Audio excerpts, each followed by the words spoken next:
أكبر الله أكبر ولله الحمد الله أكبر الله أكبر الله أكبر لا إله إلا الله الله أكبر الله أكبر ولله الحمد. السلام علیکم ورحمۃ اللہ وبرکاتہ. اہلاً و سہلاً و مرحبا. نئے آنے والوں کو اور سب نئے جوائن کرنے والوں کو خوش آمدید. آج ہم انشاءاللہ سورۃ یاسین شروع کریں گے. نحمدہ ونصلی علی رسولہ الکریم. اما بعد فاعوذ باللہ من الشیطان الرجیم. بسم اللہ الرحمن الرحیم. رب اشرح لی صدری ویسر لی امری واحلل عقدۃ من لسانی یفقہوا قولی. سورۃ یاسین مکہ میں نازل ہوئی، اس لیے مکی سورت کہلاتی ہے. مثانی میں سے ہے. مثانی وہ صورتیں ہوتی ہیں جن کی آیات 100 سے کم ہوتی ہیں، یعنی ان کا نمبر بلو 100 ہوتا ہے. ان میں سورۃ النمل سے لے کر سورۃ الحجرات تک کی صورتیں شامل ہیں. اس کی آیات کی تعداد 83 یعنی 83 ہے. کلمات یعنی الفاظ جو ہیں 729 ہیں اور حروف 3000 ہیں. ترتیب کے اعتبار سے یہ سورت 36ویں نمبر پر ہے، یعنی قرآن مجید کی صورتوں کی جو ترتیب ہے اس کے اعتبار سے. سورۃ یاسین سورۃ الجن کے بعد نازل ہوئی ہے. شروع میں حروف مقطعات آئے ہیں یاسین، اور یہی اس سورت کا نام ہے. اس کے علاوہ اس کا اور کوئی نام نہیں.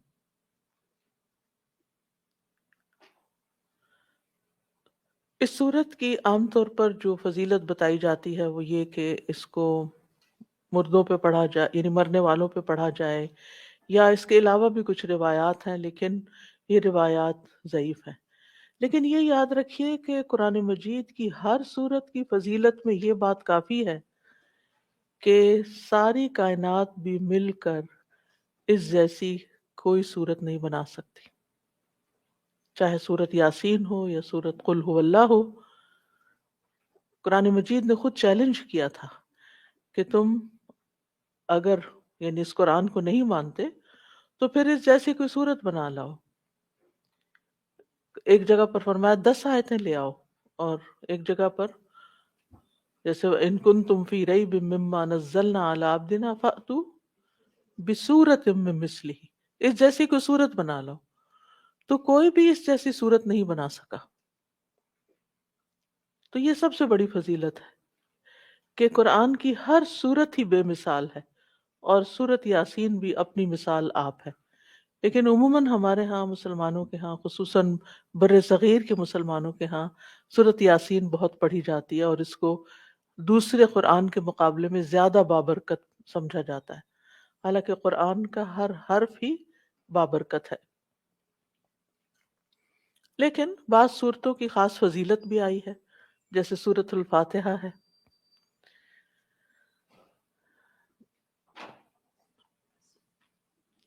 تو سب سے پہلے ہم پہلے رکوع کا لفظی ترجمہ کریں گے.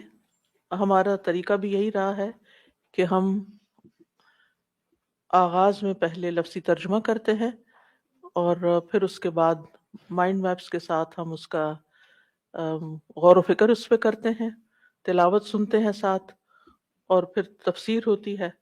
پھر اس کے بعد تدبر کی آیات، جو سلیکٹڈ آیات ہوتی ہیں، ان کو عربی میں پڑھا جاتا ہے اور ساتھ ساتھ ان کا ترجمہ کیا جاتا ہے.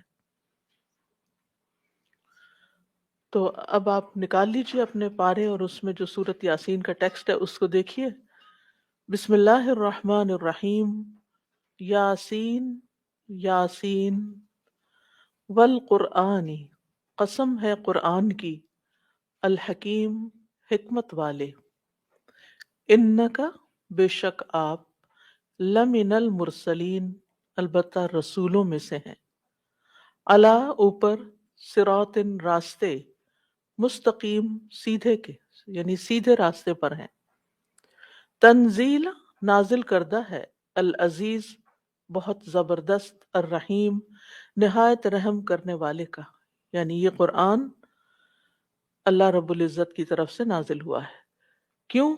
لتنذرا تاکہ آپ ڈرائیں، قومن ایک قوم کو، ما نہیں، انذرا ڈرائے گئے، آباؤہم ان کے آباء و اجداد، فہم پس وہ، غافلون غافل ہیں، غفلت میں پڑے ہوئے ہیں۔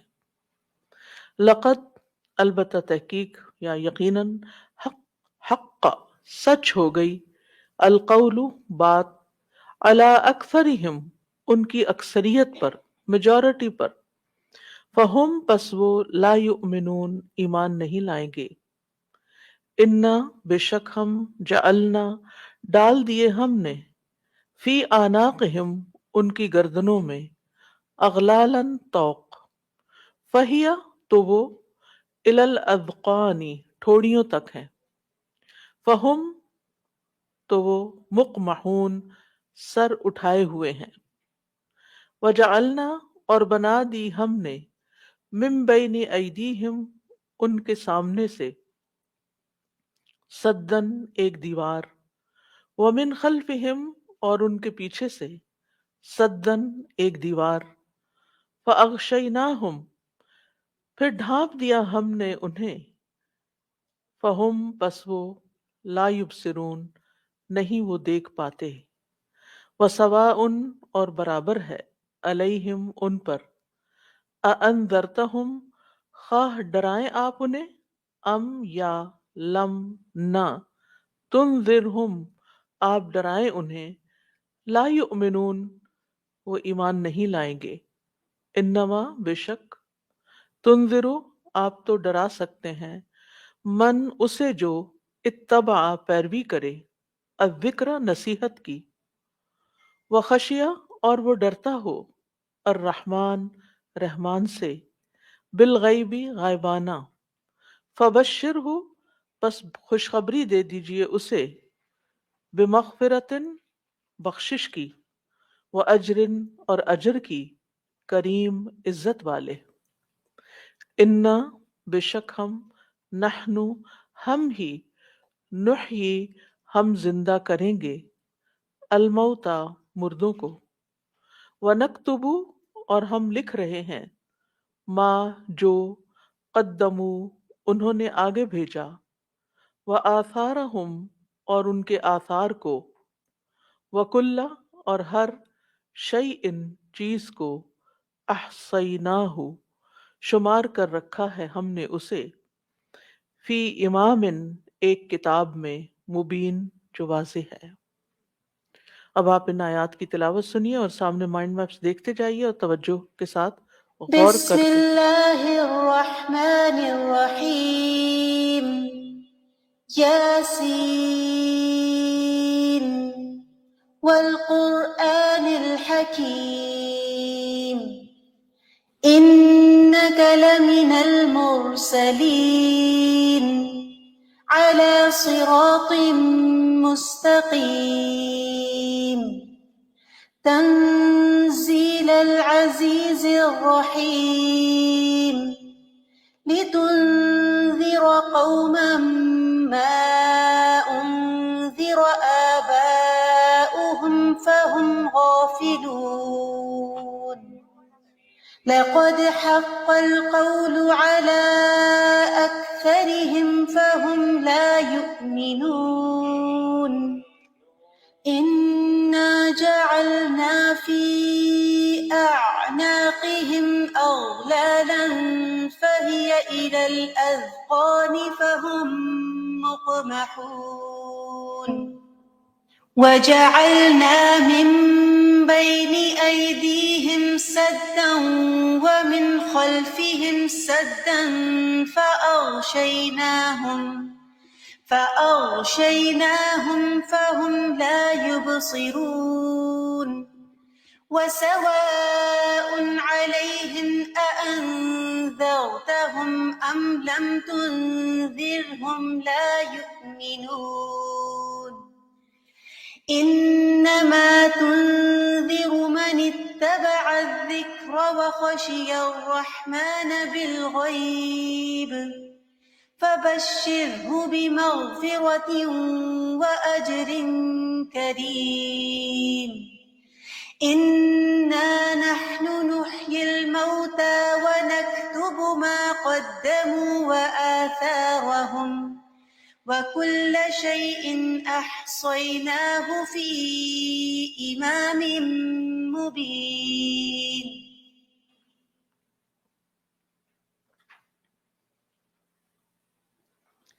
اب ہم ان آیات کی تفسیر کریں گے. آیت نمبر 1 ہے یاسین. یاسین. لکھنے میں اکٹھا ہے لیکن بولنے میں دونوں حروف کو الگ الگ بولا جاتا ہے. یا سین. بعض مفسرین نے اس کے معنی بیان کیے ہیں، جیسے ابن عباس، اکرمہ، یہ سب کچھ صحابہ ہیں، کچھ بڑے بڑے علماء ہیں. انہوں نے کہا کہ اس کا مطلب ہے اے انسان، یعنی انسان کو خطاب کیا گیا، یا اے شخص. بعض نے کہا کہ یہ اس سے مراد ہے یا سید، اے سردار، اور اس سے مخاطب نبی صلی اللہ علیہ وسلم ہے. لیکن اصل بات یہی ہے کہ حروف مقطعات کے بارے میں سکوت اختیار کرنا اور اپنی طرف سے اس کا معنی بیان نہ کرنا زیادہ بہتر ہے، کیونکہ اللہ سبحانہ وتعالیٰ نے ہمیں اس کا معنی نہیں بتایا، نبی صلی اللہ علیہ وسلم نے اس کی کوئی وضاحت نہیں کی. لوگوں نے یہ خود سے غور و فکر کر کے معنی نکالنے کی کوشش کی ہے. اور اسی طرح دیگر صورتوں کے شروع میں بھی جو حروف مقطعات آئے ہیں وہاں بھی ایسا ہی انداز اختیار کیا گیا ہے. شیخ الاسلام ابن تیمیہ اور کچھ دوسرے علماء کہتے ہیں کہ جو بھی ایسی صورت ہے جو ان حروف سے شروع ہوتی ہے، یعنی حروف مقطعات سے الگ الگ حروف جس میں بولے جاتے ہیں، اس میں آپ دیکھیں گے کہ ان حروف کے بعد پھر قرآن مجید کا ذکر آتا ہے. اگر آپ غور کریں گے دیگر صورتوں کے شروع میں، جیسے الف لام میم را، عین کاف ہا یا عین سین قاف وغیرہ، تو اس کے بعد اس صورت میں، صورت مریم میں نہیں لیکن دیگر صورتوں کے اندر یہ چیز پائی جاتی ہے، یعنی یہ پیٹرن ملتا ہے ہمیں کہ حروف مقطعات کے بعد پھر قرآن کا ذکر آتا ہے. نیکسٹ آیا والقرآن الحکیم. قسم ہے حکمت والے قرآن کی. یہاں پر واو کا معنی قسم ہے. عربی زبان میں حروف کے بھی معنی ہوتے ہیں، جیسے الف کا، با کا، تا کا، فا کا نہیں ہے، لیکن واو کا ہے، کاف کا ہے.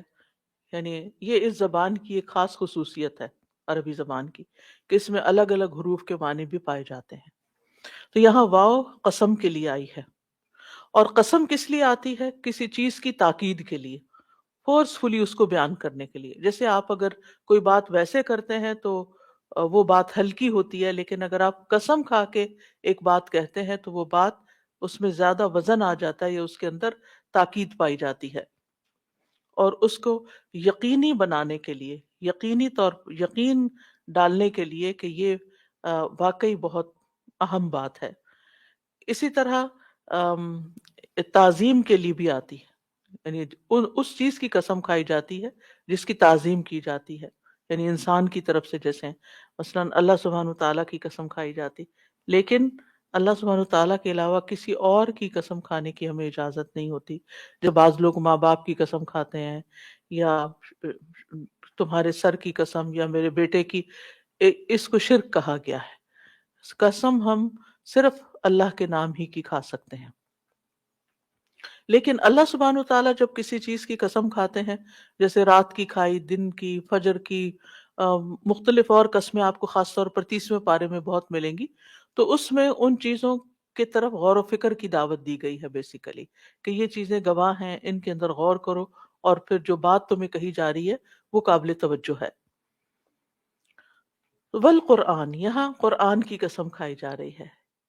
قرآن مجید اللہ تعالیٰ کا کلام ہے جو محمد صلی اللہ علیہ وسلم پر نازل ہوا، اور اس میں کوئی شک نہیں، اور یہ دنیا کی وہ واحد کتاب ہے جس میں 1400 سال سے کسی قسم کی کوئی تبدیلی نہیں ہوئی، اور یہ کسی انسان کی لکھی ہوئی کتاب نہیں بلکہ اللہ سبحانہ وتعالیٰ کی اتاری ہوئی کتاب ہے جو جبریل امین، امانت دار فرشتے جبریل علیہ السلام لے کر آئے اور محمد صلی اللہ علیہ وسلم کے قلب مبارک پر نازل کی۔ اور یہاں قرآن مجید کی ایک صفت بیان کی گئی ہے، اور وہ کیا ہے؟ الحکیم، کہ یہ قرآن حکمت والا ہے۔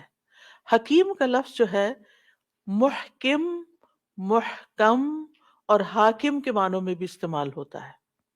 اب آپ دیکھیے کہ ایک لفظ ہے اور اس کے اندر معنی کی وسعت آپ دیکھیے۔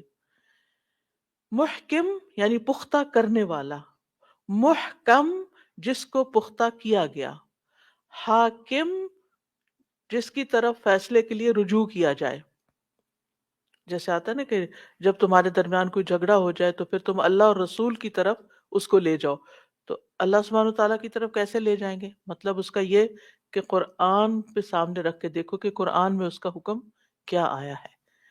اور رسول صلی اللہ علیہ وسلم بھی اب موجود نہیں ہے ہمارے درمیان، تو پھر اس آیت کے اوپر کیسے عمل کریں گے؟ آپ کی احادیث کو دیکھیں گے کہ اس مسئلے کا حل احادیث میں کیا ہے۔ تو اور قرآن جو محکم ہے، اس کا مطلب یہ ہے کہ اس کے اندر کسی قسم کا کوئی کنٹراڈکشن نہیں ہے، کوئی تناقض نہیں ہے، اللہ نے اس کو مضبوط بنایا ہے، محکم بنایا ہے۔ اور اسی طرح یہ ہے کہ یہ حکمت پر مبنی ہے، اور محکم بھی ہے۔ محکم اس معنوں میں کہ یہ کتاب جو بات کرتی ہے وہ پکی بات کرتی ہے، اور اس کی بات میں کسی قسم کا کوئی جھول نہیں ہوتا۔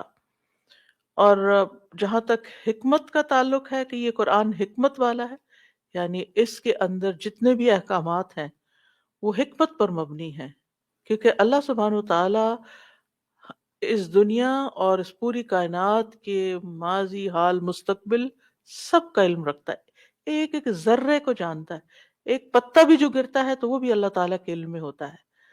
تو یہ اس رب کا نازل کردہ قرآن ہے کہ جو ہر چیز کو جانتا ہے۔ تو حکمت کا تعلق علم سے بھی ہوتا ہے، جتنا جس کے پاس علم زیادہ ہوتا جاتا ہے اس کے اندر وزڈم بھی پھر زیادہ آتی جاتی ہے، اور اللہ تعالیٰ کا علم تو ہے ہی کامل، ہر چیز کو محیط ہے، کوئی چیز اللہ کے علم سے باہر ہے ہی نہیں۔ تو اس رب کا یہ کلام ہے، اس لیے یہ بہت حکمت والا ہے،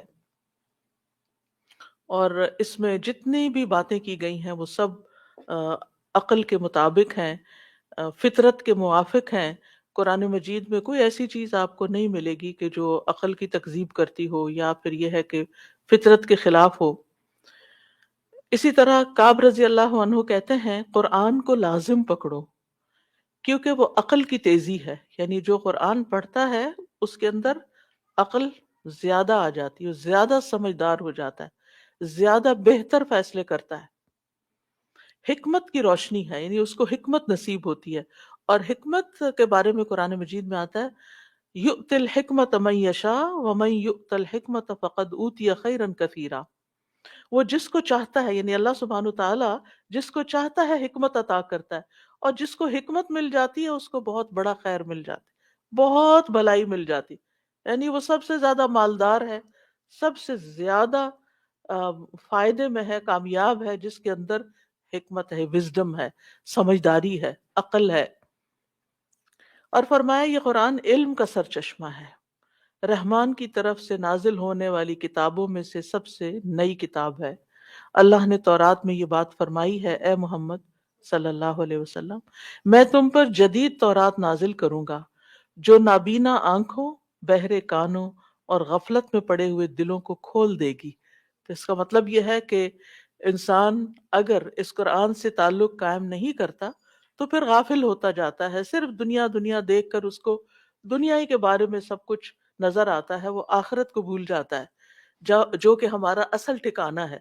لیکن جب انسان قرآن پڑھتا ہے تو وہ اپنی دنیا کے بارے میں بھی صحیح فیصلے کرتا ہے، اور اپنی آخرت جو اصل انجام ہے اس کے بارے میں بھی وہ سوچ سمجھ کے قدم اٹھاتا ہے کہ کیا چیز وہاں فائدہ دے گی اور کیا نہیں۔ تو اس آیت میں دراصل قرآن کریم کی عظمت بیان ہوئی ہے کہ یہ قرآن کیسی کتاب ہے، حکمت والی کتاب ہے، قابل تعظیم کتاب ہے۔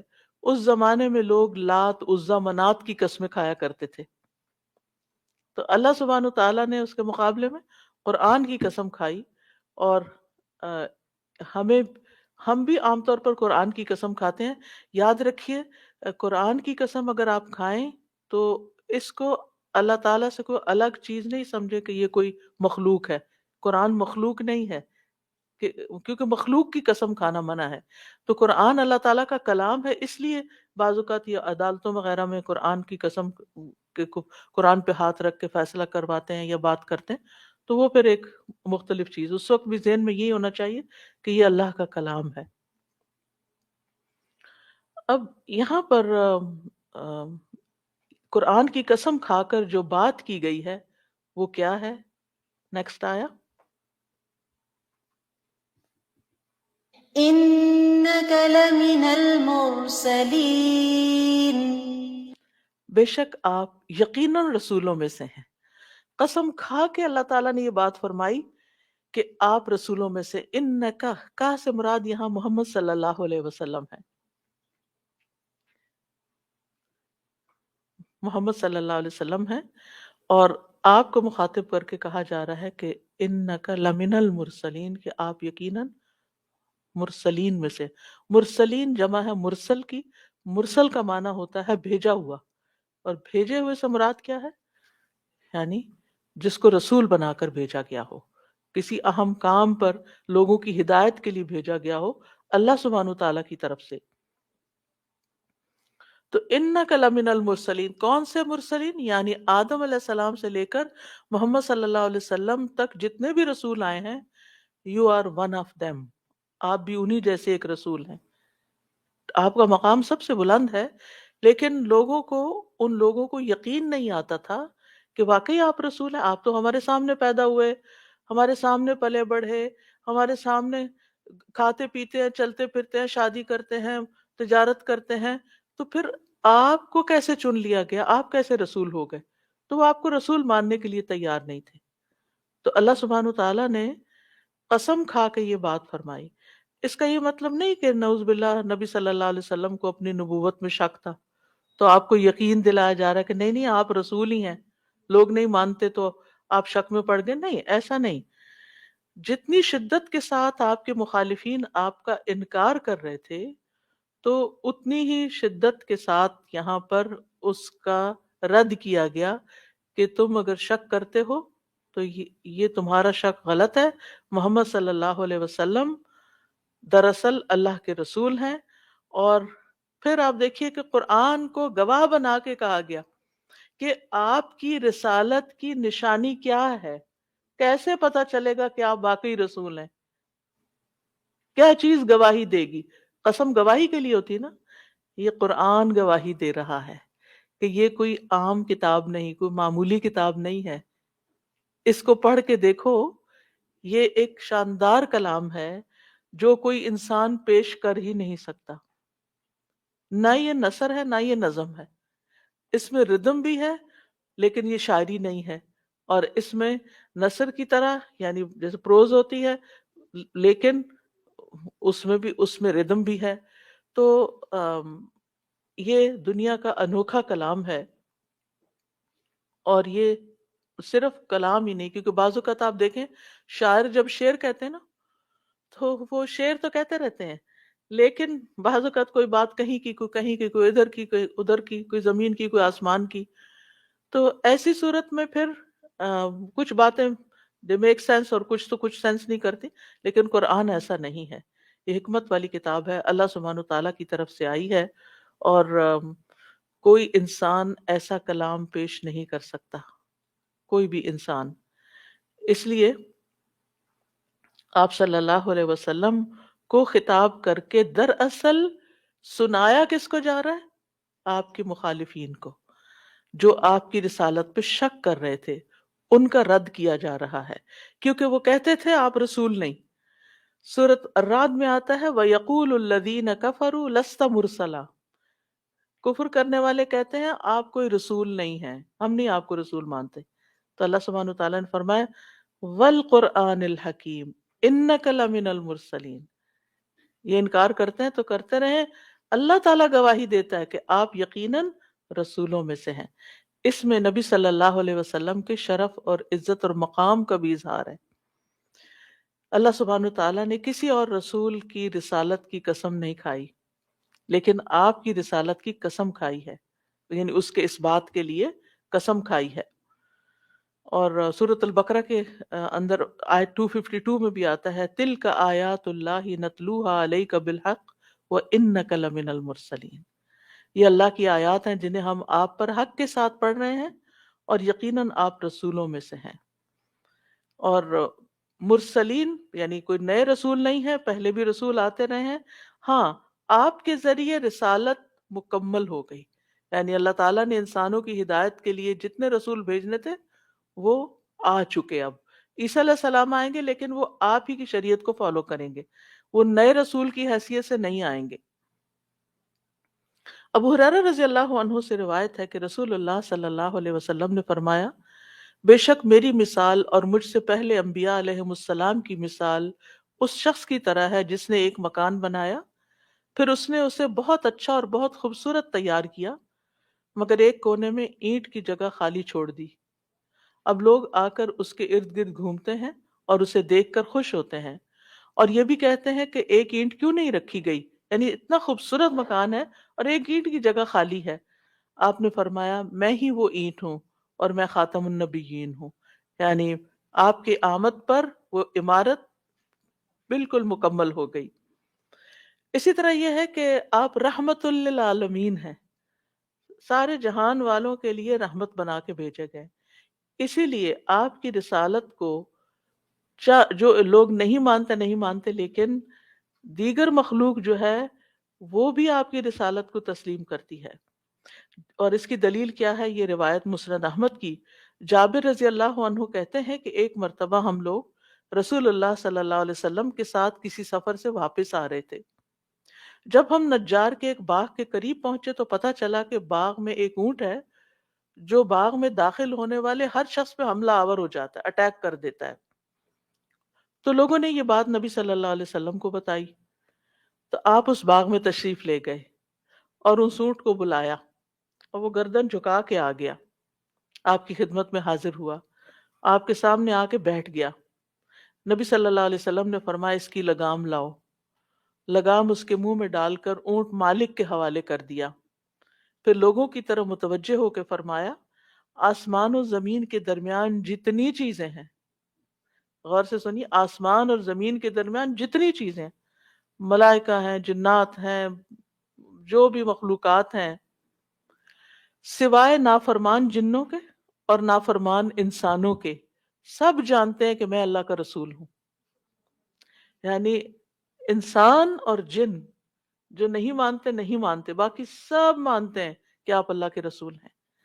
تو اس لیے آپ صلی اللہ علیہ وسلم کو جو مقام اور مرتبہ ہے، اور جو ہم آپ سے محبت کرتے ہیں اور جو آپ کی عزت کرتے ہیں اور جو آپ کی اطاعت کرتے ہیں، وہ اسی بنا پر کہ اللہ نے آپ کو خاص طور پر ہماری ہدایت کے لیے چنا، اور ہمیں اس کے اوپر شکر گزار ہونا چاہیے۔ پھر مزید فرمایا آیت نمبر 4 میں على صراط مستقيم، سیدھے راستے پر ہیں، یعنی آپ اللہ کے رسولوں میں سے بھی ہیں اور آپ بالکل سیدھی راہ پر ہیں اور لوگوں کو سیدھے راستے کی طرف بلا رہے ہیں۔ صراط مستقیم وہ راستہ ہوتا ہے جو بالکل صحیح راستہ ہو اور جو منزل تک پہنچانے والا ہو۔ آپ دیکھیں کہ بعض اوقات آپ ہائی وے پہ جا رہے ہوتے ہیں، اس کے پیرالل بھی روڈز جا رہی ہوتی ہیں، لیکن وہ آگے جا کے تو ختم ہو جاتی ہیں یا کسی اور طرف مڑ جاتی ہیں، جو چھوٹی چھوٹی روڈز ہوتی ہیں جو اس خاص ایریے کی ہوتی ہے، لیکن ہائی وے جو ہوتی ہے وہ سیدھی چلتی چلی جاتی ہے حتیٰ کہ آپ کی منزل آ جاتی ہے، اسی لیے آپ اس پہ چڑھتے ہیں۔ تو صراط کا لفظ جو ہے اس کا معنی ہوتا ہے عربی میں گزرگاہ،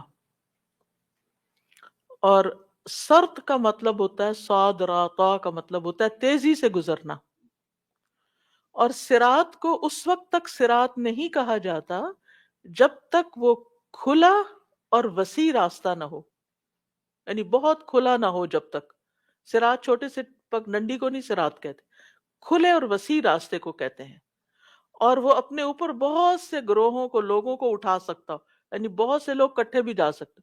جیسے آپ ہائی ویز کو دیکھتے ہیں تو اسی کو امیجن کر لیجئے، صراط سیدھا راستہ۔ اور اس کی صفات میں سے یہ بھی ہوتا ہے کہ نہ وہ ابھرا ہوا ہوتا ہے اور نہ دبا ہوا ہوتا ہے، نہ گہرا نہ اونچا، بلکہ اسٹریٹ ہوتا ہے، سیدھا سیدھا، یعنی اس میں بمپس نہیں ہوتے۔ اور اس میں مزید، یعنی صراط کے اندر یہ ساری صفات موجود ہیں، لیکن مزید اوپر کہا گیا مستقیم، بالکل سیدھا۔ آپ ایک صحیح وسیع راستے پر ہیں، اور وہ بھی بالکل سیدھا راستہ ہے جو جنت تک، اللہ کی رضا تک پہنچانے والا ہے۔ آپ جو بھی تعلیم لوگوں کو دے رہے ہیں اور جس طرف بھی آپ لوگوں کو لے جا رہے ہیں وہ بالکل صحیح راستہ ہے۔ سورۃ الشورى میں بھی آتا ہے وَإِنَّكَ لَتَهْدِي إِلَى صِرَاطٍ مُسْتَقِيمٍ، اور بے شک آپ سیدھے راستے کی طرف رہنمائی کرتے ہیں۔ صراط اللہ الذی لہ ما فی السماوات وما فی الارض، اللہ کے راستے کی طرف، وہ اللہ جس کے لیے وہ سب کچھ ہے جو آسمانوں اور زمین میں ہے، یعنی اس اللہ کے راستے کی طرف آپ لوگوں کو لے کے جا رہے ہیں۔ تو آپ دیکھیے ہمارا دین جو ہے اس کو ہم عام طور پہ صراط مستقیم کہتے ہیں، دین اسلام سیدھا راستہ ہے۔ دین اسلام میں بھی جب لوگ آپ کو دین کی دعوت دیتے ہیں یا دین کی طرف لاتے ہیں تو آپ یہ ضرور دیکھا کریں کہ کہنے والا ہمیں کیا سکھا رہا ہے، کس سے جوڑ رہا ہے۔ اللہ سے جوڑ رہا ہے، اللہ کی طرف دعوت دے رہا ہے، اللہ کی محبت ہمارے دل میں ڈال رہا ہے، اللہ کی بات ہمیں بتا رہا ہے، یا اپنے سے جوڑ رہا ہے، یا پھر کسی خاص آئیڈیالوجیز کے ساتھ جوڑ رہا ہے، یا کسی خاص گروہ یا مذہب یا کسی اور چیز کی طرف بلاتا ہے۔ تو صحیح راستہ وہی ہے جو انسان کو اللہ تک پہنچانے والا ہو، اللہ کی رضا جس سے حاصل ہو، اور جو ہمیں محمد صلی اللہ علیہ وسلم نے دکھایا ہے اور اس کے بینچ مارک احادیث میں موجود ہیں۔ نیکسٹ آیا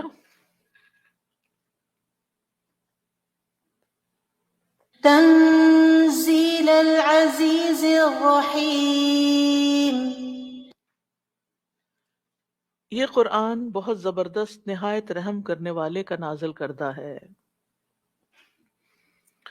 یہاں قرآن کے نازل کرنے والے کی دو صفات بیان کی گئی ہیں، اور وہ کون ہے؟ العزیز الرحیم۔ یہاں کون ہے؟ اللہ سبحانہ وتعالی۔ بالکل، ایک یہ کہ وہ غالب اور زبردست ہے، دوسرے یہ کہ وہ رحیم بھی ہے۔ یعنی پہلی صفت کیوں بیان کی گئی کہ قرآن اس ہستی کی طرف سے نہیں آیا جس کا آپ پہ کوئی زور نہیں، وہ آپ کو پکڑ نہ سکے۔ یاد رکھو یہ قرآن اللہ کا بھیجا ہوا ہے جو العزیز ہے، اگر تم نے بات نہ مانی تو وہ تمہیں پکڑے گا، وہ غالب ہے، تم اس سے کہیں بھاگ نہیں سکتے۔ یعنی بعض اوقات یہ ہوتا ہے نا، ہمارا نفس آڑے آتا ہے، یہ شیطان یا ہماری کمپنی یا مجلس یا دوست، لوگ ہمیں ورغلاتے ہیں، وہ کہتے ہیں چھوڑو پرے، کیا کرنا ہے، بعض اوقات نماز نہیں پڑھنے دیتے، بعض اوقات اور قرآن کی مجلس نہیں اٹینڈ کرنے دیتے یا سیکھنے نہیں دیتے، کئی رکاوٹیں آ جاتی ہیں، کئی لوگ ہمارے آگے آ جاتے ہیں، تو ہم بھی کہتے ہیں چلو چھوڑو، اب یہ ہمارے اوپر حاوی ہوئے ہیں، یہ ہمیں نہیں کرنے دیتے تو ان کا ذمہ نہیں۔ اس معاملے میں آپ کو اپنا ڈیسیژن خود لینا چاہیے کہ میری جو زندگی ہے، جو میری قبر ہے، میرا حساب ہے، میرا انجام ہے، وہ تو میں نے بھگتنا ہے، کوئی اور تو میری رسپانسبلٹی نہیں لے گا۔ اللہ کا سامنا میں نے کرنا ہے، میری اللہ سے ملاقات ہونی، میں کیا جواب دوں گی؟ اس لیے میرے لیے بہت، میرے اپنے ذاتی فائدے کے لیے یہ بات ہے کہ کوئی مجھے جو مرضی کہے، مجھے اللہ کی طرف جانا ہی جانا ہے۔ اگر آج ہم خوشی سے نہیں جاتے نا، نماز میں بھی کیا حی علی الصلاح حی علی الفلاح کیوں بلاتے ہیں؟ نماز کیا ہے؟ اللہ کا ذکر ہے نا۔ قرآن پڑھنا کیا ہے؟ اللہ کا ذکر ہے نا، اللہ ہی کی بات سننا ہے نا۔ اگر ہم آج اپنی خوشی سے نہیں جاتے اور دنیا میں ہی اپنے آپ کو مصروف رکھتے، تو ایک دن تو ہم نے جانا ہی جانا ہے نا، اس میں تو کوئی شک ہی نہیں۔ ساری دنیا بھی مل کے ہمیں نہیں چھڑا سکتی موت کے فرشتے سے، بڑے سے بڑا ہسپتال، بڑے سے بڑا ڈاکٹر۔ اور یہ ایک ایسی ریالٹی ہے جس میں کوئی دوسری بات ہے ہی نہیں، جس میں شک ہی نہیں۔ دنیا میں کئی پروگرام ہوتے ہیں، کینسل ہو جاتے ہیں، ختم ہو جاتے ہیں، بند ہو جاتے ہیں، آؤٹ آف سٹاک ہو جاتی ہیں چیزیں۔ نہیں، یہ بات تو ایسی پکی ہے موت والی کہ جس میں دو بندوں میں بھی اختلاف نہیں۔ کوئی یہ نہیں کہہ سکتا دنیا میں کہ میں نے نہیں مرنا، میں نے تو نہیں جانا، میرے بہت سے لوگ ہیں جو مجھے بچا لیں گے۔ میں بڑے اچھے اچھے اسپیشلسٹ کو، ڈاکٹرز کو جانتا ہوں، ہارٹ کے ڈاکٹرز کو، برین کے ڈاکٹرز کو، اور وہ علاج جانتے ہیں، میں کر لوں گا علاج، میں نے نہیں مرنا۔ نہیں، یہ نہیں ہو سکتا، جانا ہی جانا ہے۔ تو کیوں نہ خوشی سے جائیں اللہ کی طرف، اللہ کو خوش کر کے جائیں، دنیا میں ایسے کام کر کے جائیں کہ جس سے اللہ راضی ہو جائے، اور جب ہم اس کے پاس پہنچے تو وہ ہمیں دیکھ کے خوش ہو جائے اور ہم اسے دیکھ کے خوش ہو جائیں۔ اس سے بڑی کوئی خوشی نہیں، اور یہی ہماری منزل ہونی چاہیے۔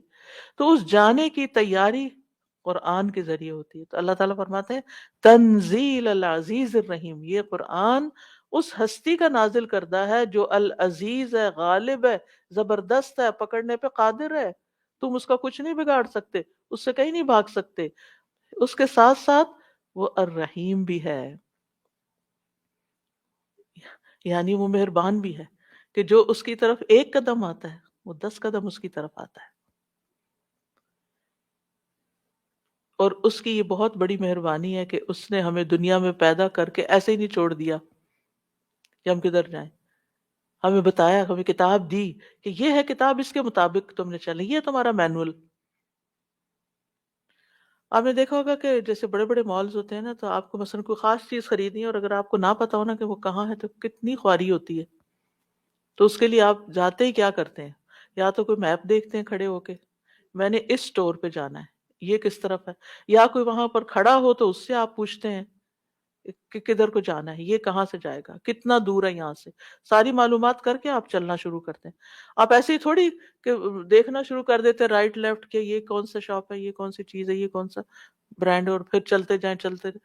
اینڈ آف دا ڈے آپ کہیں نہیں پہنچیں گے اور تھک کے چور ہو جائیں گے، اور حاصل کچھ نہیں، منزل مقصد نہیں حاصل ہوگا۔ اسی طرح اگر انسان صرف اپنی عقل کی روشنی میں، صرف سنی سنائی باتوں کی روشنی میں، صرف اپنے دل کی خواہشات کی کے ساتھ زندگی بسر کر رہا ہے نا اگر، تو دھوکے میں ہے، اینڈ آف دا ڈے کہیں پہنچنے والے نہیں۔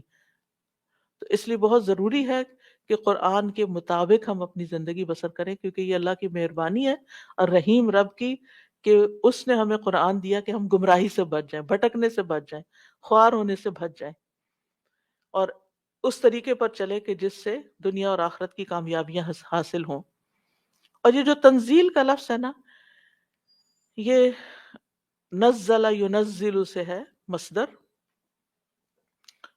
قرآن منزل بھی ہے اور منزل بھی ہے، یعنی تھوڑا تھوڑا کر کے نازل ہوا، منزل، ٹھیک ہے۔ اور یہ ہے کہ جب لوح محفوظ سے اتارا گیا تو اکٹھا منزل بھی تھا، یعنی آسمانی یعنی بیت العزت میں اتارا گیا، اور پھر وہاں سے تھوڑا تھوڑا کر کے ہمیں دنیا میں ملا۔ اور ہم پڑھتے بھی تو اسی طرح تھوڑا تھوڑا کر کے، اور پھر وہ ہمارے دل پہ اترتا جاتا ہے، ہمیں یاد ہوتا جاتا ہے، چاہے ہم حفظ کریں یا معنی سمجھیں یا جس بھی طرح سے پڑھیں۔ تو بہرحال اللہ سبحانہ وتعالیٰ نے ہمیں یہ قرآن دیا ہے، اور پھر نبی صلی اللہ علیہ وسلم کو اس کے بھیجنے کا مقصد بھی بتایا۔ نیکسٹ آیا، لتنذر قوما ما أنذر آباؤهم غافلون. تاکہ آپ ایسے لوگوں کو ڈرائیں جن کے آباء و اجداد ڈرائے نہیں گئے تھے تو وہ اسی لیے غافل ہیں. لتنذر یعنی نبی صلی اللہ علیہ وسلم کو خطاب ہے کہ آپ کو یہ قرآن ہم نے اس لیے دیا تاکہ آپ لوگوں کو خبردار کر دیں. تنذرہ کا لفظ جو ہے انذار سے ہے. انذار کہتے ہیں وہ خطرہ جو خوف کے ساتھ ملا ہوا ہو یا ڈرانے کے عمل پر مشتمل ہو. مثلاً اگر کوئی شخص کسی کمرے میں داخل ہوتا ہے اور کہتا ہے چلا کے زور سے شور کر کے کیا لوگوں دشمن آ گیا ہے، تو سب کے دل کانپنے لگ جائیں گے، ان کے دل ڈر جائیں گے. اچھا دشمن آ گیا ہے، اب ہم نے کیا کرنا ہے؟ یا کوئی بھی ایسی چیز ہوتی ہے تو یہ ایمرجنسی ایگزٹس کس لیے بنے ہوئے ہیں؟ باہر نکلنے کے لیے. نکل جاؤ نکل جاؤ. کچھ ملکوں میں زلزلہ آ جاتا ہے، کہیں کوئی اور مسئلہ ہوتا ہے، تو ایسا اعلان کرنے والا منذر ہوتا ہے جو کسی کو خطرے سے آگاہ کرے. تو نبی صلی اللہ علیہ وسلم نذیرم و بشیرہ ہیں، خوشخبری بھی دیتے ہیں کہ لوگوں اچھے کام کرو گے تو جنت ملے گی، اور خبردار بھی کرتے ہیں، ڈراتے بھی ہیں کہ اگر تم نے وہ نہ کیا جو اللہ نے کرنے کے لیے دنیا میں بھیجا، پکڑ بھی ہوگی، تو سیدھے ہو جاؤ. لِتُنذِرَ قَوْمًا تاکہ آپ خبردار کریں، ڈرائیں کس کو؟ قومن ایک قوم کو. کون سی قوم؟ یہاں نمبر 1 مکہ کے لوگ جن کے سامنے قرآن نازل ہو رہا تھا، بنو اسماعیل، عربوں کے لیے خاص ان کی طرف اشارہ ہے. لیکن اس کا یہ مطلب نہیں کہ قرآن صرف ان کے لیے آیا تھا. قرآن ہر اس قوم کے لیے جن کو ہدایت نہیں پہنچی، جن تک یہ قرآن نہیں پہنچا، ان سب کے لیے ہے. ان سب کو بتایا جائے کہ یہ قرآن کیا کہتا ہے.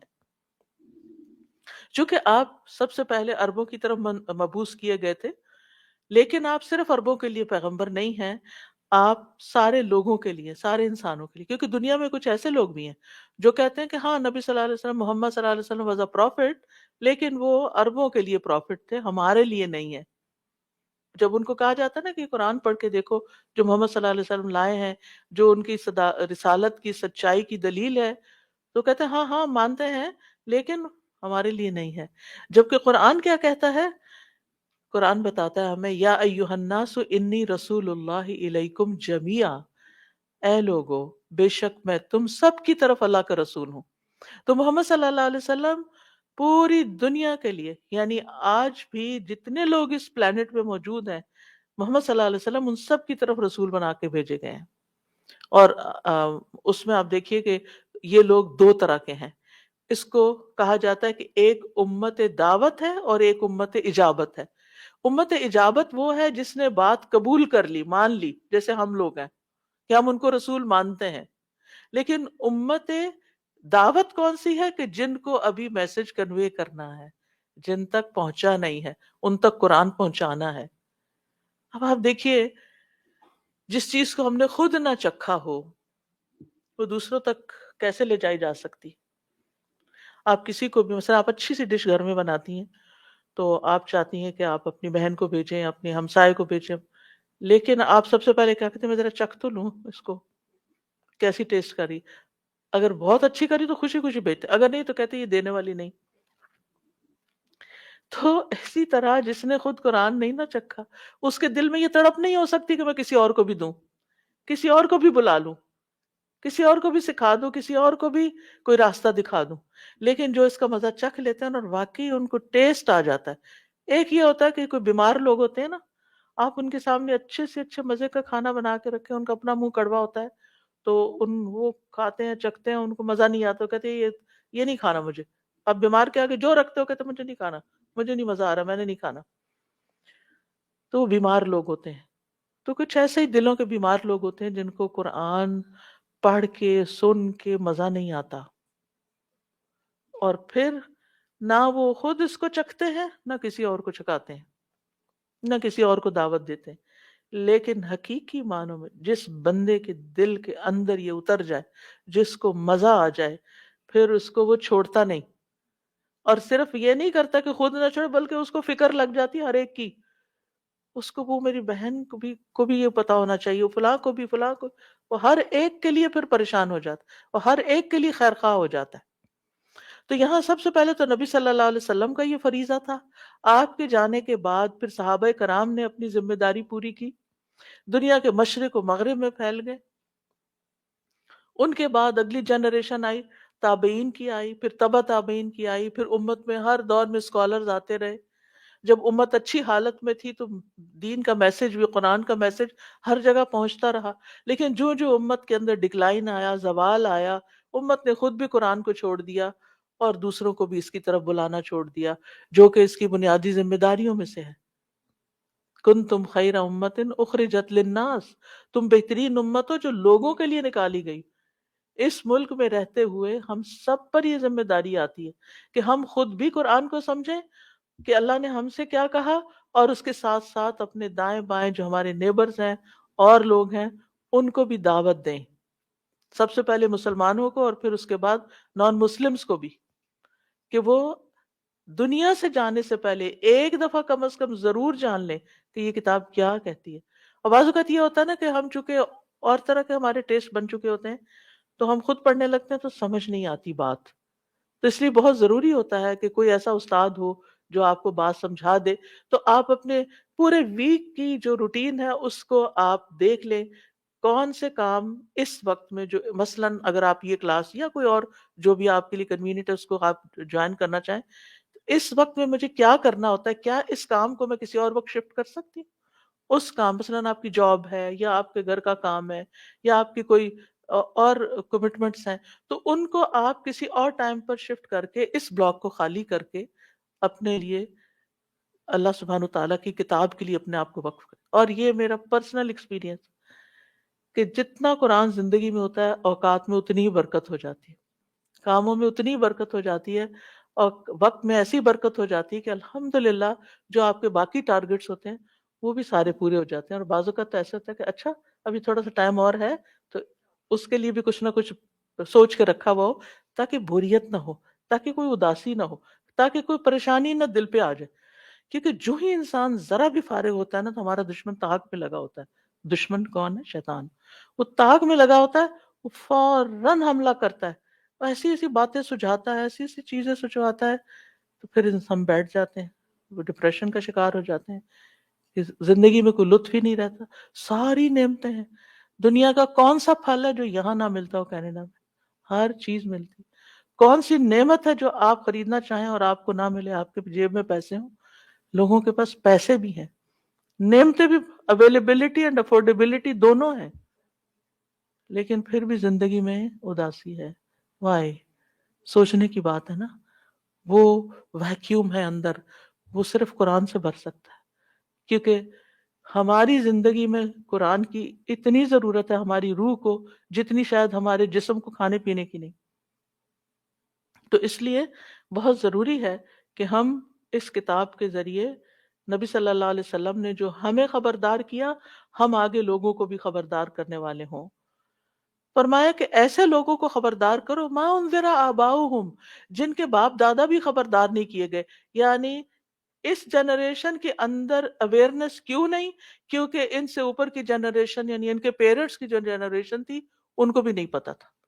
تو ہوتا ہی ہے نا کہ جب ماں باپ کسی چیز کی امپورٹنس کو سمجھتے ہیں تو اپنے بچوں کے اندر پھر لازماً اس کو ڈالنے کی کوشش کرتے ہیں کہ وہ بھی سیکھیں۔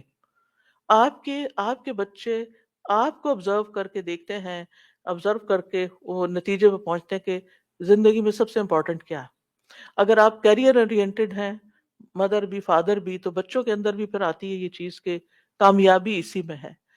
اور اگر آپ کی پرائرٹی دین ہے کہ ٹھیک ہے دنیا تو چلانی ہے جیسے بھی چلے گی، لیکن آگے جو ہمیشہ کی زندگی ہے وہاں کیا بنے گا، تو پھر ان کی بھی پرائرٹی یہ ہونے لگتی ہے۔ اور اگر نہیں ہوتی، پھر بھی آپ کی ہے ان کی نہیں بن رہی، تو بھی ہمیں پھر فکر کرنی ہے کہ کیسے ہو، کیا طریقہ ہو، وہ سیکھنا ہے۔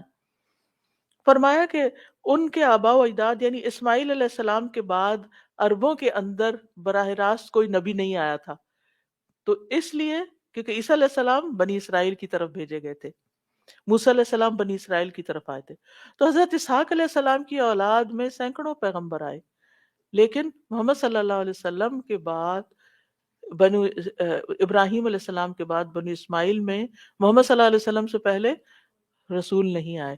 تو اس لیے اللہ تعالیٰ فرماتے ہیں کہ ان کو ڈراؤ، کیونکہ وقت کے ساتھ ساتھ ان کے اندر ایسی چیزیں پیدا ہو گئی تھی جو کہتے وہ تھے کہ ہم ابراہیم علیہ السلام کے پیروکار ہیں، لیکن عملاً کچھ بھی نہیں تھے، بھول چکے تھے ساری تعلیم. جیسے آج ہم مسلمانوں کا حال ہے کہ ہم کہتے ہیں کہ ہم محمد صلی اللہ علیہ وسلم کی امت ہیں، لیکن پھر کیا ہوتا ہے،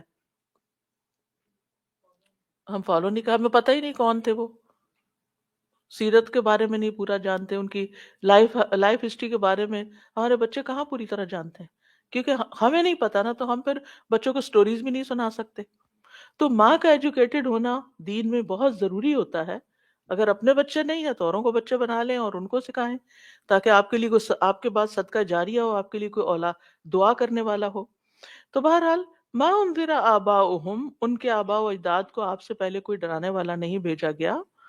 جیسے سورۃ سجدہ میں بھی آتا ہے لِتُنذِرَ قَوْمًا مَا أَتَاهُم مِّن نَذِيرٍ مِّن قَبْلِكَ لَعَلَّهُمْ يَهْتَدُونَ، تاکہ آپ اس قوم کو ڈرائیں جن کے پاس آپ سے پہلے کوئی ڈرانے والا نہیں آیا، تاکہ وہ ہدایت پا جائیں. تو اللہ سبحانہ تعالیٰ نے رسول اللہ صلی اللہ علیہ وسلم کو بھیج کر لوگوں کو غفلت سے جگایا. فرمایا فَهُمْ غافلون، تو وہ غفلت میں پڑے ہوئے ہیں، یعنی وہ دین سے دور ہیں، کیونکہ قرآن سے تعلق نہیں. اس لیے آپ کو یہ ذمہ داری دی گئی کہ آپ لوگوں کو غفلت سے جگائیں. اور ہم سے مراد یہاں وہ یعنی اہل عرب کی طرف اشارہ ہے، لیکن اس کے بعد جو بھی کوئی غفلت میں پڑا ہوا ہو اس کو اسی قرآن کے ذریعے جگانے کی ضرورت ہے. اور اہل عرب کے حالات تو آپ جانتے ہیں کہ ان کا عقیدہ اتنا بگڑ چکا تھا کہ خانہ کعبہ کے اندر بت لا کے رکھ لیے تھے. حالانکہ ابراہیم علیہ السلام نے کعبہ کس لیے بنایا تھا، وہ آگ میں کیوں پھینکے گئے تھے، وہ بتوں سے بھاگ کر آئے تھے مکہ، اور یہاں ان کی آنے والی جنریشن کے اندر اتنا دین ڈائلیوٹ ہو گیا کہ انہوں نے دوبارہ وہی کام شروع کر دیے. شیطان نے پھر واپس ان کو شرک پر لا کھڑا کیا. اسی طرح عادات بھی بگڑی ہوئی تھیں، لوٹ مار تھی، شراب نوشی تھی، زنا عام تھا، لڑنا جھگڑنا، جنگیں، فساد، بہت کچھ تھا اس قوم کے اندر. اور انہیں یہ بھی نہیں پتا تھا کہ کل مرنے کے بعد ہمارے ساتھ کیا ہونا ہے اور کیا جواب دیں گے ہم اللہ کو. لیکن جب نبی صلی اللہ علیہ وسلم ان کے پاس آئے اور آپ نے ان کو یہ تعلیمات دیں تو ان کا جواب کیا تھا، ری ایکشن کیا تھا؟ نیکسٹ آیا لقد حق القول على أكثرهم فهم لا يؤمنون. ان کے اکثر لوگوں پر یقیناً اللہ کی بات سچی ہو چکی ہے، بس وہ ایمان نہیں لائیں گے.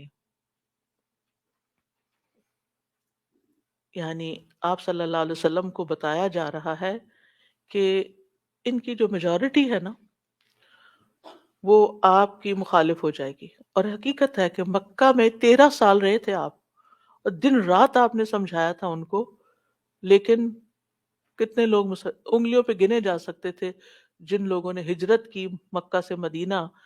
شاید 100 کی تعداد میں تھے یا اس سے کم و بیش، ایگزیکٹ فگر مجھے یاد نہیں. 13 سال میں بس اتنے لوگ مسلمان ہوئے تھے، تو اکثریت جو تھی وہ ایمان نہیں لائی. تو آپ کو تسلی بھی دے دی گئی کہ ان کی اکثریت نہیں ماننے والی. آپ کا کام ہے آپ بتاتے رہیں، لیکن یہ مانیں گے نہیں، کیونکہ اللہ تعالیٰ کا علم کامل ہے. اللہ تعالیٰ فیوچر کو بھی جانتا ہے. تو اللہ کو پتا تھا کہ یہ قوم جو ہے ان کے دل کس قسم کے ہیں اور یہ ان کا ریاکشن کیا ہوگا.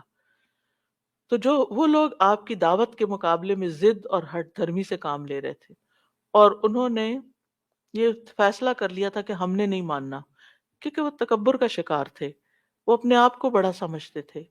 وہ کہتے تھے کہ محمد صلی اللہ علیہ وسلم جو یتیم پیدا ہوئے اور جو مالی لحاظ سے ہم سے کمزور ہیں، تو ان کے اندر ان کو کیوں یہ نبوت دے دی گئی.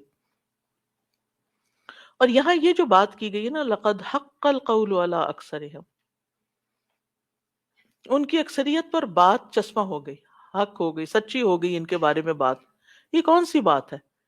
یہ بات ہے عذاب کی بات، کہ یہ عذاب کے مستحق ٹھہریں گے. جیسے سورۃ یونس میں آتا ہے کذالک حقت کلمۃ ربک علی الذین فسقوا انہم لا یؤمنون. اسی طرح آپ کے رب کی یہ بات ان لوگوں پر جنہوں نے نافرمانی کی ثابت ہو چکی ہے کہ بے شک وہ ایمان نہیں لائیں گے۔ اب اللہ تعالیٰ کو پہلے سے پتا تھا، اور اللہ تعالیٰ کا یہ علم جو ہے، جو پہلے سے اللہ کو پتا ہے، اس کی بنا پر اللہ تعالیٰ جب کوئی بات بتاتے ہیں تو اس کا یہ مطلب نہیں کہ اللہ نے ان کی تقدیر میں بس لکھ دیا تھا کہ ان کو ماننا ہی نہیں۔ یہ اللہ کا علم ہے۔ تقدیر کیا ہے؟ اللہ کا علم، یعنی جو پہلے سے ہی اللہ کو معلوم۔ اگر ہم کہیں کہ اللہ تعالیٰ کو معلوم نہ ہو تو وہ پھر اللہ ہی کیا ہو سکتا ہے؟ وہ معبود کیسے ہو سکتا ہے جس کو فیوچر کا نہیں پتا؟ تو اس لیے اللہ سبحانہ وتعالیٰ اپنے علم کی بنا پر ایک خبر دے رہے ہیں جو سچی خبر تھی کہ یہ نہیں مانیں گے، اور ان کی اکثریت کے اوپر عذاب چسپاں ہو گیا ہے۔ انہوں نے آپ کا انکار کر کے جانا جہنم میں ہی ہے۔ اور ہوا یہی، یہ لوگ بدر کے مقام پر ان کے 70 بڑے بڑے سردار جو تھے وہ مارے گئے تھے، اور پھر اس کے بعد یہ کہ اور بھی بہت سے ایسے لوگ ان کے پیچھے والے، فہم لا یؤمنون، تو وہ مانیں گے نہیں۔ بات یہ ہے کہ یہاں پر جو ایک بات کی گئی نا، الا اکثرہم، یہ جو اکثریت کی بات ہے نا، یہ جو میجورٹی یا اکثریت ہوتی ہے یہ ہر دور میں دین سے دور ہوتی ہے، لیکن افسوس یہ کہ لوگ میجورٹی کے پیچھے جاتے ہیں۔ میجورٹی کیا کر رہی ہے؟ زیادہ تر لوگ کیا کرتے ہیں؟ آج ہمیں جب کوئی چیز خریدنی ہوتی ہے یا کچھ، تو ہم اس کے ریویوز دیکھتے ہیں نا، آن لائن جب کچھ خریدنا تو ریویوز دیکھتے ہیں، اور جس چیز کے ریویوز زیادہ ہوں، زیادہ لائکس ہوں، زیادہ کمنٹس ہوں، زیادہ انگیجمنٹ ہو، تو وہ چیز پھر ہم کہتے ہیں یہی زیادہ بہتر ہوگی، یہ میجورٹی اسی کو پسند، یہی ٹرینڈ ہے آج کل، یہ ان ہے، یہی چل رہا ہے، یہی کر لو، سوچتے بھی نہیں۔ اور آپ کو پتا ہے کہ اس کے پیچھے جو دھوکہ دہی شروع ہو چکی ہے وہ یہ کہ بڑی بڑی کمپنیز پیسے دے کے ایسے لوگ مقرر کرتی ہیں جن کا صرف کام یہ ہوتا ہے کہ سارا دن بیٹھ کے ان کی ویب سائٹس کے اوپر اچھے اچھے کمنٹس لکھیں یا اچھے اچھے ریویوز لکھیں یا اس کو انگیج کریں تاکہ زیادہ لوگ اس کی طرف اٹریکٹ ہوں۔ وہ اس دھوکے کو بھی نہیں سمجھتے۔ تو میجورٹی کبھی بھی میجورٹی کے پیچھے نہ جائیں کہ زیادہ لوگ یہ کر رہے ہیں تو یہ صحیح ہوگا۔ میجورٹی، ہمارے یہاں کیا جملہ بولا جاتا ہے، میجورٹی از اتھارٹی۔ تو بات یہ ہے کہ قرآن جو کہتا ہے وَلَٰكِنَّ أَكْثَرَ النَّاسِ لَا يُؤْمِنُونَ، اکثریت ایمان نہیں لائے گی، ایمان نہیں لاتی۔ پھر اسی طرح ماضی کے لوگوں کے بارے میں فرمایا وَلَقَدْ ضَلَّ قَبْلَهُمْ أَكْثَرُ الْأَوَّلِينَ، یقیناً ان سے پہلے کے اکثر لوگ بھٹکے ہوئے تھے۔ وَمَا كَانَ أَكْثَرُهُمْ مُؤْمِنِينَ، ان کی اکثریت مومن نہ تھی۔ سورۃ الانعام میں آتا ہے وَإِن تُطِعْ أَكْثَرَ مَنْ فِي الْأَرْضِ يُضِلُّوكَ عَنْ سَبِيلِ اللَّهِ، اگر آپ زمین میں رہنے والوں کی اکثریت کا کہنا ماننے لگیں گے تو وہ آپ کو اللہ کے راستے سے بھٹکا دیں گے۔ وہ تو محض گمان کی پیروی کر رہے ہیں اور صرف قیاس آرائیاں کر رہے ہیں، اپنی عقل سے، کوئی لاجک سے، کوئی ادھر ادھر سے تجربوں سے وہ اپنی رائے قائم کیے ہوئے اور اسی پہ جمے ہوئے ہیں۔ اس پہ نہیں جاؤ، چاہے آپ اکیلے ہوں کہیں، you are the only one کہ جن کو کسی پارٹی ہال میں نماز پڑھنی ہو، پورے کانفیڈنس کے ساتھ اٹھے، پورے کانفیڈنس کے ساتھ اٹھے، نماز کا وقت ہو گیا ہے، ایک کونے میں جائیں، اپنی نماز پڑھ لیں، کہیں پر بھی ہوں۔ یہ نہ دیکھیں کہ یہ سب تو پڑھ نہیں رہے تو میں اب کیسے پڑھوں۔ نہیں، کوئی بھی آپ نے اچھا کام کرنا ہے نا، یہ نہ دیکھیں کہ ہمارے خاندان کی اکثر لڑکیاں کیا کر رہی ہیں یا ہماری فرینڈز کی اکثریت کیا کر رہی، نہیں، یہ دیکھیں میرا رب اس وقت مجھ سے کیا چاہتا ہے۔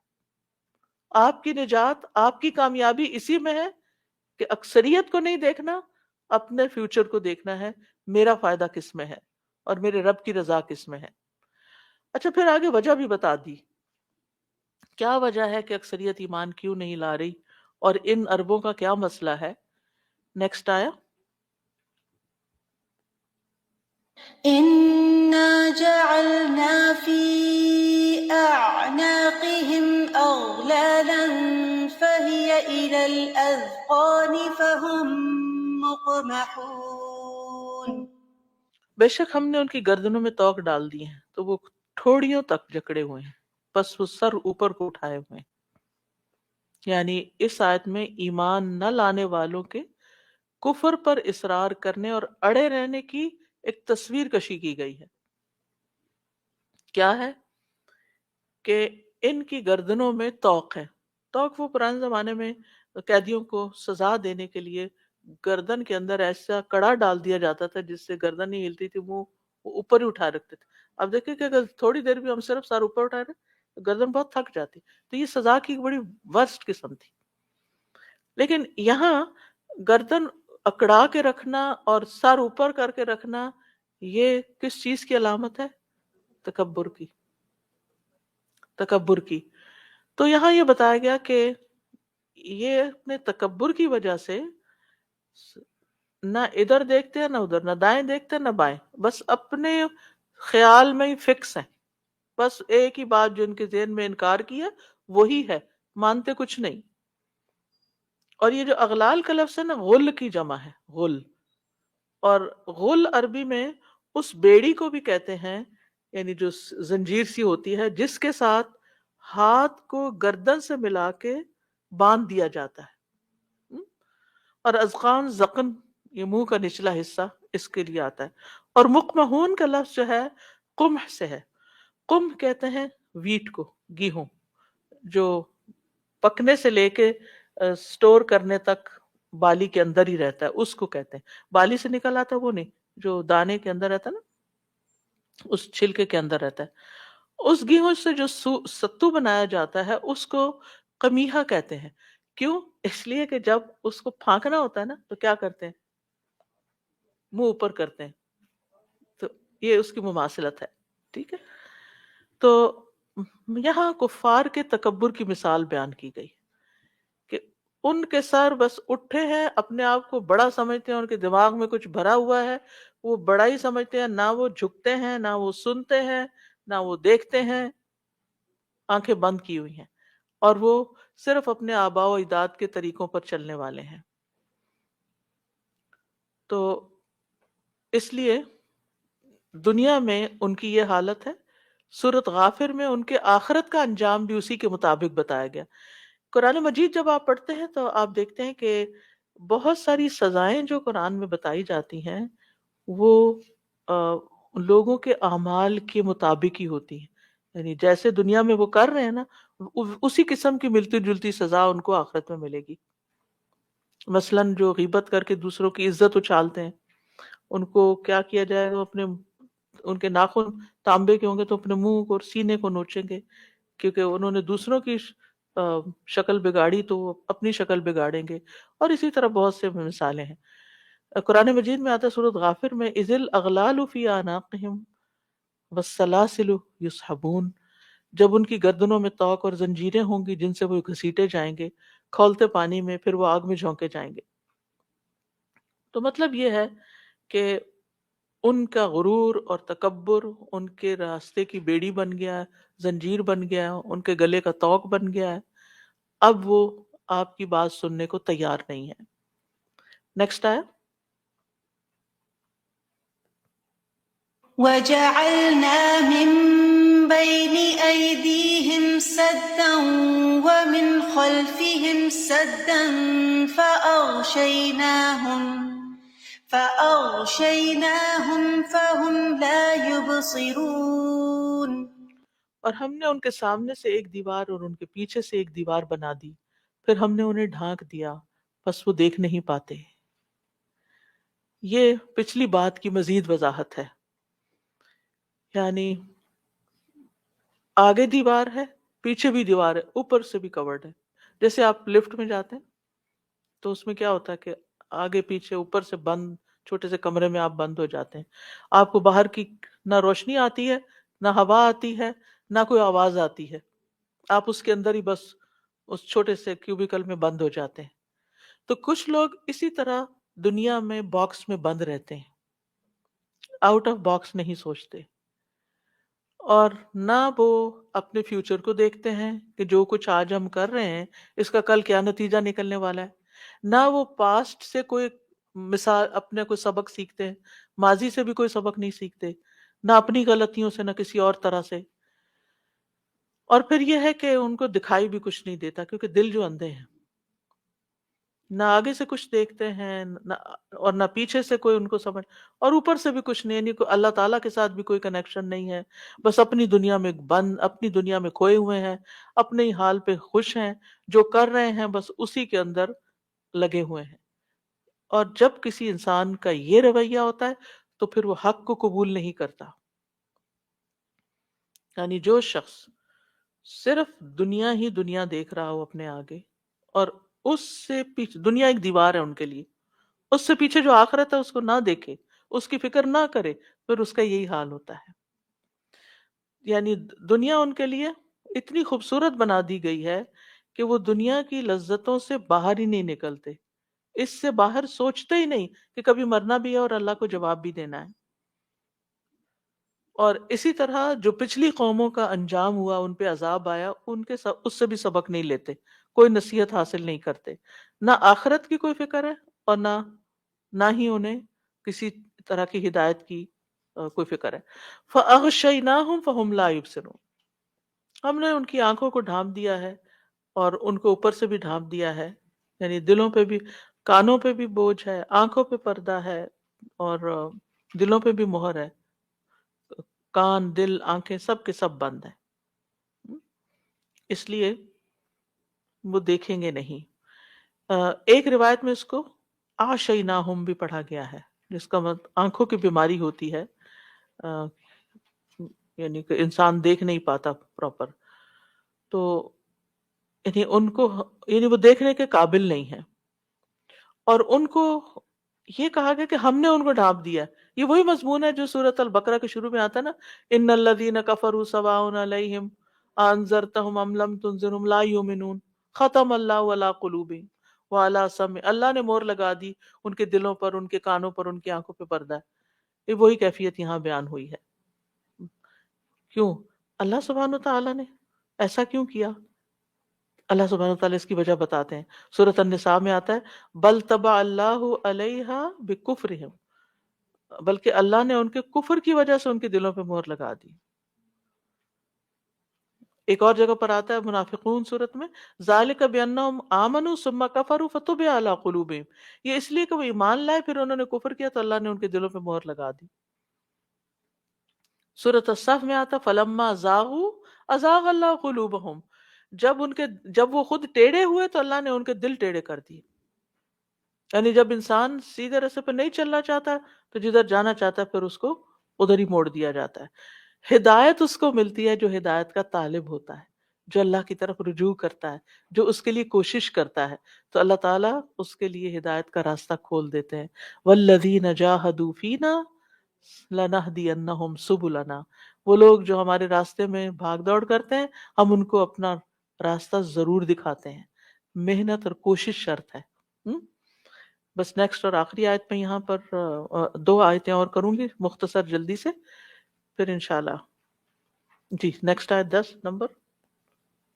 وَسَوَاءٌ عَلَيْهِمْ أَأَنذَرْتَهُمْ أَمْ لَمْ تُنذِرْهُمْ لَا يُؤْمِنُونَ، اور خواہ آپ انہیں ڈرائیں یا نہ ڈرائیں ان پر برابر ہے، وہ ایمان نہیں لائیں گے. اس کا یہ مطلب نہیں کہ آپ انہیں تبلیغ کرنا چھوڑ دیں اور آپ ان سے مایوس ہو جائیں. جب انسان کسی کو دین کی طرف بلاتا ہے تو 2 طرح کے لوگوں سے واسطہ پڑتا ہے. ایک وہ جن پہ آپ کی کسی بات کا اثر نہیں ہوتا اور وہ اپنی ضد پر جمے رہتے ہیں، جو وہ کر رہے ہیں بس اس کو ہی صحیح سمجھتے ہیں، وہ قرآن کے آگے جھکتے نہیں، وہ کچھ لینا نہیں چاہتے. اب دیکھیں مثلا آپ کو گلاس بھرنا ہو تو ٹیپ کے آگے کرنا پڑتا ہے یا جگ کے آگے رکھنا پڑتا ہے. تو اگر آپ کہ نہیں یہ تو میری شان کے خلاف ہے میں کسی چیز کے آگے جھکوں، تو پھر اندر بھی کچھ نہیں آئے گا. سراہی سر نگوں ہو کے بھرا کرتی ہے پیمانہ، ایون ڈالنے کے لیے بھی جھکنا پڑتا ہے. تو مطلب یہ ہے کہ جن لوگوں کے دلوں میں مہر لگی ہوئی ہے ان کو ڈرانا اور نہ ڈرانا برابر ہے. اس لیے یہ اصل میں آپ کو تسلی دی جا رہی ہے نبی صلی اللہ علیہ وسلم کو کہ ان کے رویے پہ آپ دل برداشتہ نہ ہو. جہاں یہ کچھ نہیں ماننے والے وہاں کچھ بہت سے ماننے والے بھی ہوں گے. فکر ہمیں اپنی کرنی چاہیے کہ ہمارے پارٹ پہ ہمارا رویہ کیا ہے. انہوں نے تو عربوں نے تو جو کیا سو کیا، قریش نے جو کیا اہل مکہ نے جو کیا تو کیا. ہم آج کیا کر رہے ہیں؟ کیا ہم اس پیغام کو قبول کرنے والے ہیں؟ کیا ہم نے اپنے کھلے دلوں کے ساتھ اس کو سننے والے ہیں اور توجہ کے ساتھ اور اپنی خوشی کے ساتھ اور جو یہ کہتا ہے اس کے مطابق چلنے والے ہیں یا نہیں؟ نیکسٹ آیا. إنما تنذر من اتبع الذكر وخشي الرحمن بالغيب فبشره بمغفرة وأجر كريم. بے شک آپ تو اسے ہی ڈرا سکتے ہیں جو نصیحت کی پیروی کرے اور رحمان سے غائبانہ ڈرے، بس آپ اسے بخشش اور عزت والے اجر کی خوشخبری دے دیجئے. یعنی آپ کے بتانے کا فائدہ تو انہی کو ہوگا جو نصیحت کو سننا چاہیں اور پھر سن کر اس کی پیروی کریں گے. انما تنذر من اتبع الذکر، پیروی وہی کرتا ہے جو سنتا ہے. ایسے لوگ تنہائی میں بھی اللہ سے ڈرتے ہیں کیونکہ وہ ذکر سے مراد یہاں قرآن ہے، کیونکہ قرآن کو فالو کر رہے ہوتے ہیں، نصیحت کو فالو کر رہے ہوتے ہیں، اور رحمان سے بن دیکھے بھی ڈرتے ہیں، یعنی اکیلے بھی ڈرتے ہیں. کوئی ان کو نہ دیکھ رہا ہو پھر بھی وہ کوئی غلط کام نہیں کریں گے. یہ دو کوالٹیز جس کے اندر ہوں گی اس کے لیے کیا ہے؟ فبشرہ بمغفرہ، اس کو مغفرت یعنی بخشش کی خوشخبری دے دو، واجر کریم، اور بہت عزت والے اجر کی، بہترین ریوارڈ کی. تو اس کے لیے خلاصہ آج کی آیات کا یہیں پر آ کر ہوتا ہے. ٹیک ہوم چیز کیا ہے؟ دو کام ہم نے کرنے ہیں اور وہ کیا ہیں؟ نمبر 1، ذکر کی پیروی کرنی ہے، جو یہ کتاب کہتی ہے اس کے مطابق اپنے آپ کو چلانا ہے. اور دوسرے، صرف پبلکلی نہیں، اپنی تنہائیوں میں بھی، اکیلے پن میں بھی، جہاں کوئی بھی نہ ہو وہاں بھی اللہ سے ڈر کر اللہ کی بات سننی ہے، ماننی ہے. اور قرآن کو ذکر کیوں کہا گیا؟ کیونکہ جب انسان قرآن پڑھتا ہے تو اللہ کو یاد کر رہا ہوتا ہے. اللہ تعالیٰ کی یاد کا بہترین طریقہ ہے. اور اس لیے بھی کہ اس میں نصیحت اور واعظ ہے، اس لیے بھی کہ اس میں یاد دہانی ہے، بہت سے ریمائنڈرز ہوتے ہیں. ذکر کا معنی ریمائنڈر بھی ہوتا ہے. اور پیروی میں سب سے پہلے تو اس کو سچا ماننا، اور پھر دوسرا جو یہ کہتا وہ کرنا، اور جس چیز سے روکتا ہے اس سے رک جانا. اور پھر یہ خشی اور رحمان آیا ہے. خشیت اور خوف میں فرق ہوتا ہے. خوف میں دل بے قرار ہو جاتا ہے.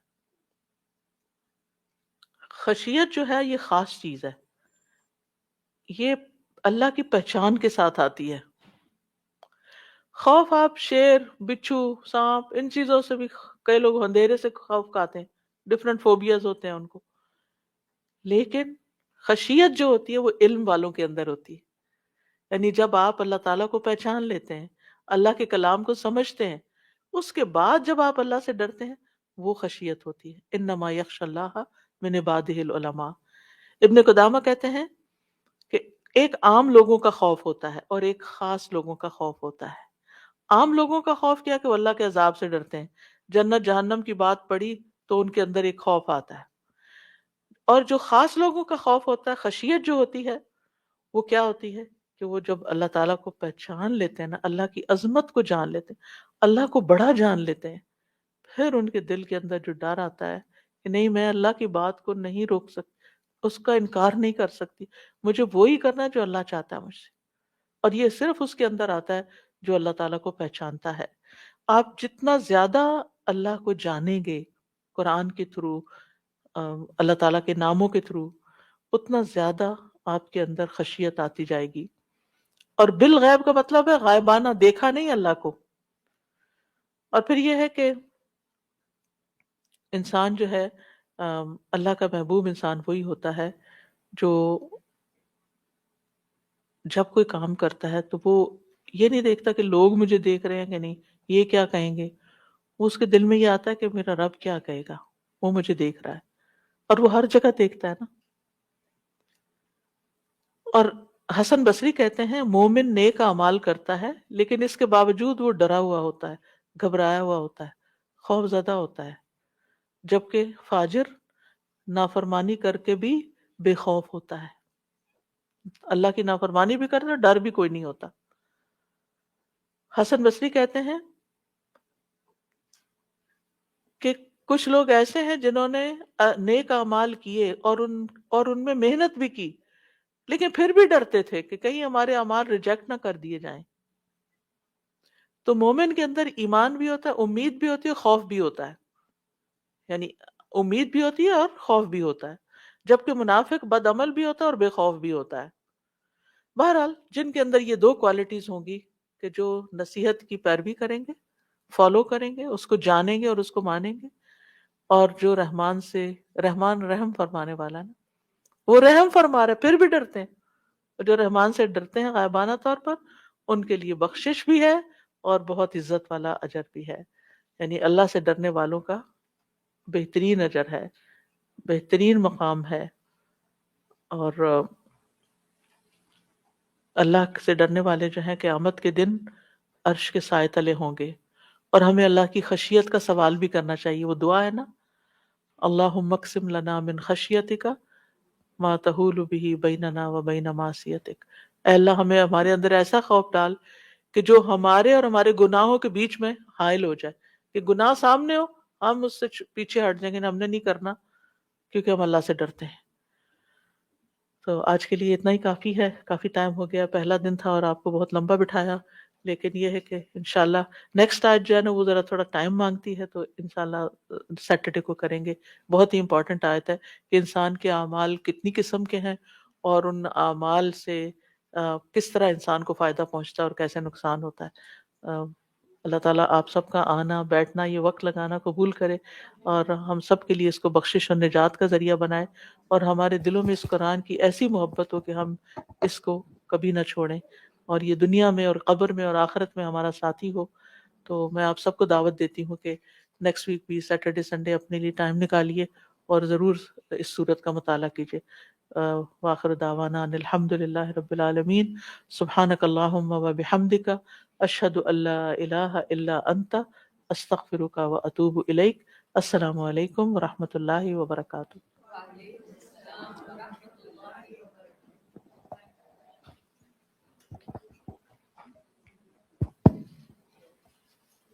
السلام علیکم ورحمۃ اللہ وبرکاتہ۔ تمام بہنوں کے لیے ایک ریمائنڈر ویک ڈے کلاسز کے لیے بھی الحمدللہ ویکنڈ کا استاذہ جی نے بتا دیا۔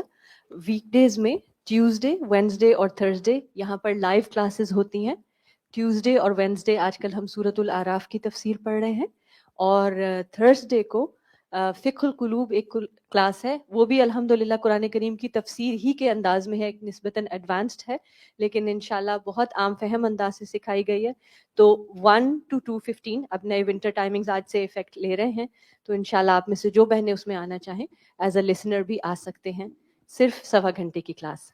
جزاکم اللہ خیراً کثیرہ۔ اس کے علاوہ الحمدللہ الہدیٰ انسٹیٹیوٹ انگلش پروگرامز بچوں کے لیے، مختلف مین ویمن یوتھ سب کے لیے پروگرامز ہمارے موجود ہیں۔ آپ میں سے وہ بہنیں جو شاید فرسٹ ٹائم آئی ہیں یا زیادہ فیملیئر نہیں ہیں، alhudainstitute.ca ہماری ویب سائٹ پر جا کر دیکھ سکتے ہیں کہ آپ کے لیے، آپ کے بچوں کے لیے، آپ کے گھر کے مرد حضرات کے لیے قرآن کریم کے انڈرسٹینڈنگ حاصل کرنے کے لیے کیا کیا اپرچونٹیز، کیا کیا کورسز موجود ہیں۔ So please visit us on our website as well as Facebook, social media, everywhere Al-Huda institute search کیجیے، اور انشاءاللہ خود اور اپنی فیملی کو قرآن سے جوڑیے۔ جزاکم اللہ خیر۔ السلام علیکم ورحمۃ اللہ وبرکاتہ۔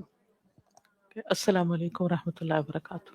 اللهم صل على محمد وعلى آل محمد كما صليت على إبراهيم وعلى آل إبراهيم إنك حميد مجيد۔ اللهم بارك على محمد وعلى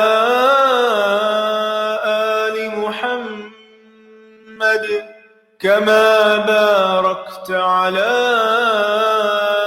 إبراهيم وعلى آل إبراهيم إنك حميد مجيد.